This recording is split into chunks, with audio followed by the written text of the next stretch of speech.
ACB వాళ్లకు మరో అవినీతి తిమింగలం చిక్కింది.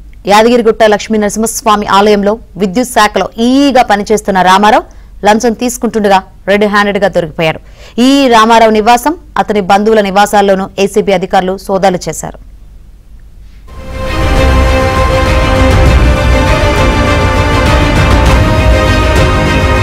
యాదగిరిగుట్ట లక్ష్మీ నరసింహ ఆలయంలో లడ్డూ పులిహోర ప్రసాదం తయారీ మిషన్ల మెయింటెనెన్స్ టెండర్ను యాదగిరిగుట్టకు చెందిన ఉపేందర్, సందీప్ రెడ్డి 10 లక్షల రూపాయలకు దక్కించుకున్నారు. బిల్లులకు క్లియరెన్స్ ఇవ్వాలని ఆలయం విద్యుత్ శాఖలో ఈఈగా పనిచేస్తున్న రామారావును కోరారు. బిల్లులు క్లియర్ చేయాలంటే తనకు 2 లక్షల రూపాయల లంచం ఇవ్వాలని రామారావు డిమాండ్ చేశాడు. 1,90,000 రూపాయలు ఇస్తామని బాధితులు తెలిపి ఏసీబీని ఆశ్రయించారు. రంగంలోకి దిగిన అధికారులు పక్కా ప్లానింగ్ తో రామారావుని పట్టుకున్నారు. యాదగిరిగుట్ట టెంపుల్ పరిసర ప్రాంతంలో ఉన్న ఒక బిజినెస్ మ్యాన్ టెంపుల్ కు సంబంధించిన ఫుడ్ లడ్డూలు తయారీకి సంబంధించిన మిషనరీ రిపేర్స్ కానీ రిప్లేస్మెంట్ కానీ బిజినెస్ చేస్తూ ఉంటాడు. మిషనరీ 3 నెలల క్రితం సప్లై చేశాడు. టెండర్ ద్వారా సప్లై చేసి ప్రాసెసింగ్ బిల్లు సబ్మిట్ చేసి 11,50,000 బిల్ అయింది. ఆ బిల్లు శాంక్షన్ చేసి ఇవ్వడానికి ఆ temple EE Shri Gudepu Venkataramarao EE గారు ప్రస్తుతం వీళ్ళు ఇన్ఛార్జ్ చేసే ప్రాసెస్లో అతనికి హెల్ప్ చేయడానికి 20% అడిగాడు. 20% అంటే 11 లక్షలకు 2 lakhs పైన అవుతుంది.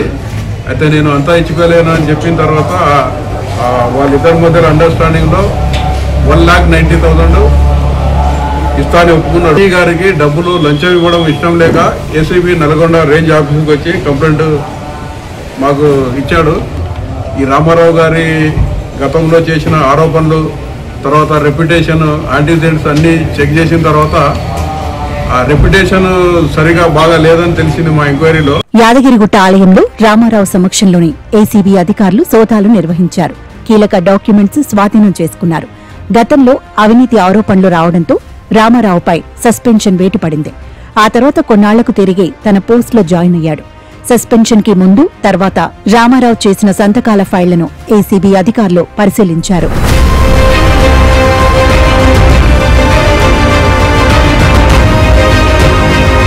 రామారావుపై అవినీతి ఆరోపణలు కొత్తేమీ కాదు. అందిన కాడికి దండుకున్నట్టు గతంలోనే అనేక ఆరోపణలొచ్చాయి. ఆలయంలో విద్యుత్ శాఖలో అవుట్సోర్సింగ్ విభాగంలో పనిచేస్తున్న 12 మంది వ్యక్తిగత కారణాలతో ఉద్యోగానికి రిజైన్ చేయగా వాళ్ల స్థానంలో రామారావు తనకు నచ్చిన వారిని ఉద్యోగంలో పెట్టుకున్నాడు. ఈ విషయం బయటకు రావడంతో అప్పటి ఆలయ ఈవో భాస్కర్ రావు దర్యాప్తుకు ఆదేశించారు. అందులో అవినీతి జరిగినట్టు తేలడంతో రామారావును సస్పెండ్ చేశారు. ఆ తర్వాత రామారావు తన పలుకుబడి ఉపయోగించి తిరిగి విధుల్లో చేరాడు. కొంతమంది ఉన్నతాధికారుల సాయంతో ఎండోమెంట్ శాఖలో ఇన్ఛార్జ్ ఎస్ఈగా ప్రమోషన్ పొందాడు.